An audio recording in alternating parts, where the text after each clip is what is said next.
안녕하세요. 결혼은 했지만 결혼 기념일이 없는 10년차 세미 노 부부입니다. 저희 채널명이 결혼 기념일 없는 부부잖아요. 오늘은 그 이유를 얘기해드리면서 동시에 결혼 생활뿐만 아니라 인생이 순탄해지는 유일한 방법에 대한 얘기를 해볼 거예요. 실제로 많은 커플들이 결혼 전에 돈은 준비하면서 정작 꼭 준비해야 될 건 준비를 안 해서 결혼 후에 크게 고통받아요. 저는 싱글이었을 때 결혼할 사람이 생기면 아주 당연하다는 듯이 결혼식을 하겠거니 생각했었어요.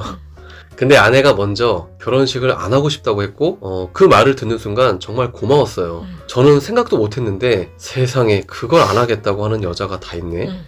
진짜 고마웠어요. 아내가 하는 일 중에 하나가 관례상 드레스를 입고 하는 일이에요. 드레스는 많은 여자들의 로망이잖아요. 근데 저는 드레스를 일찍부터 많이 입어봤는데 공주님이요?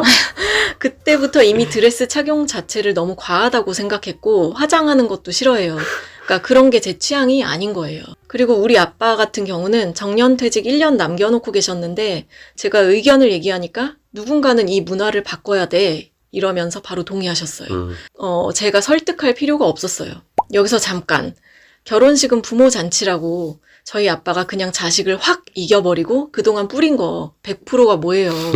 150% 수확할 수도 있었을 텐데 그치. 그냥 저한테 져주신 거잖아요.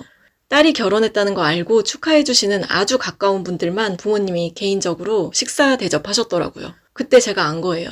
어른은 양보라는 걸 할 수가 있구나. 노골적으로 표현하자면 뿌리신 거에서 아마 40% 정도만 거두셨을 거예요. 그래서 제가 우리 아빠를 존경하는 거예요. 부모 입장에서 내가 나보다 어린 자식이 이겨서 얻을 부귀영화가 대체 뭔가 한번 생각해보면 딱히 없거든요. 그걸 아는 분만 자식한테 존경받는 거예요. 어떤 사람들은 이렇게 절차 생략하고 쉽게 결혼하면 쉽게 헤어진다고 걱정하던데 제가 실제로 쉽게 결혼해보니까 결혼 생활 자체가 쉬워요.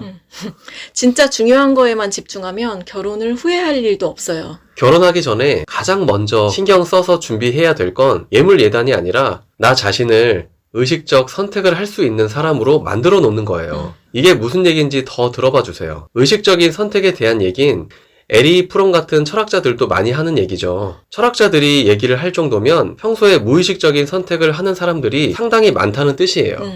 실제로 많은 기혼자들이 결혼하고 출산한 뒤에 결혼이 이런 건 줄 몰랐다. 육아가 이런 건 줄 몰랐다. 이럴 줄 알았으면 안 했다. 이러면서 힘들어해요.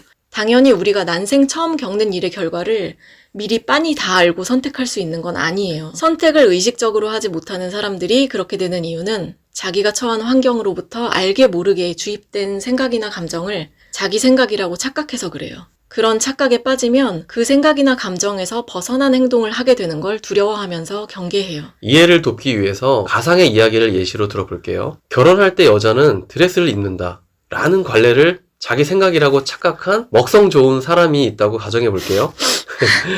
그런 그녀가 만약에 드레스를 입으려면 날씬해야 된다 라는 생각까지 자기 생각이라고 착각하면 아주 타이트하게 가봉해둔 드레스에 자기 몸을 맞추지 못하게 될까봐 불안에 시달리겠죠. 네, 그래서 굶어가면서까지 무리한 체중 감량을 시도해요. 그 생각을 따르느라 내 건강에 문제가 생겨서 고통받든 말든 어디선가 만들어진 남의 생각을 마치 이행해야 될 의무로 여기고 자기도 모르게 건강을 해치는 쪽으로 가는 거죠. 여차저차해서 살 쫙 빼고 결혼할 때 드레스를 입었는데 결혼식 끝나고 심하게 요요 와서 그녀의 건강 상태가 더 안 좋아졌다고 가정할게요. 이렇게 내가 뭘 선택했는지 모르는 상태로 선택을 하면 선택한 뒤에 벌어지는 결과를 마주할 정신도 없어요. 정신 차리고 나면 그제서야 내가 하지 말았어야 될 걸 해서 병들었다는 걸 알고 후회하겠죠. 이런 맥락에서 다른 사람들의 생각이나 감정에 의존하기만 하고 스스로 생각하고 느끼기를 게을리하는 사람들은 자기 자신과 자기의 삶에 대해서 굉장히 무책임한 거예요. 이런 상태로 결혼이나 임신을 택한다는 건 내가 나를 적극적으로 책임지는 일을 피해서 남들의 삶에 숨어 들어가는 거죠. 그러면 결혼해서 괴로울 확률이 높아져요. 왜 그럴까요? 나의 안녕보다도 타인의 생각들로 이루어진 삶을 사는 게 더 중요한 사람들한텐 배우자나 자녀도 타인의 생각들로 이루어진 삶을 사는데 필요한 도구에 불과해요. 맞아. 남의 생각처럼 살기 위해서 그들과 함께 하기를 선택한 건데 남의 생각을 자기 생각이라고 착각했으니 결혼이라는 선택 자체가 무의식 중에 일어난 거예요. 그리고 결혼 후에 배우자나 자녀라는 변수가 활성화되면 결혼 생활이 이런 건가? 이러면서 그제서야 자기 선택에 대한 의식적인 질문을 하기 시작해요. 변수는 자기 생각에 전혀 없던 일이기 때문에 크게 당황하는 거예요. 그리고 내가 왜 이걸 선택했지? 이러면서 엄청난 고통을 받아요. 이렇게 무책임한 상태로 살면 결혼하고 자녀를 키워도 어른이 되지 못하고 성장이 멈춰 있는 경우가 많아요. 결혼을 하기 전에 가장 먼저 준비해야 될 건 나 자신부터 스스로 책임지는 힘을 키우는 거예요. 스스로 생각하고 스스로 느껴보는 것에서 출발하는 거예요. 그런 힘이 있는 사람들한텐 결혼도 출산도 의식적이고 자발적인 선택이 돼요. 결혼 후 출산 후 계획이 없던 일이 갑자기 벌어져도 감당할 수 있어요. 왜냐하면 내 안에 게으른 정신이 나를 대신해서 선택한 일이 아니라 성실한 정신으로, 맑은 정신으로, 자발적으로 선택한 일이기 때문에 감당이 되는 거예요. 행복한 사람들이 그런 케이스예요. 우리가 뭔가를 배울 때도 뒤처지는 게 두려워서 배우는 게 아니라 내가 너무 배우고 싶어서 자발적으로 선택해서 배우기 시작한 건 아무리 어려워도 끝까지 잘 해내잖아요. 네.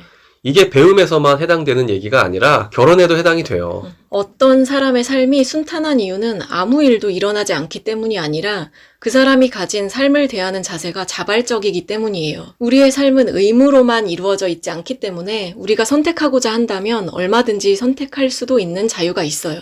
의무를 이행하는 게 가장 중요한 사람은 변수가 생길 때마다 속수무책이 되고 고통에 오래 시달리는데 자발적으로 살면 문제가 생겨도 창의적으로 대처할 수 있어서 인생이 꼬이지 않아요.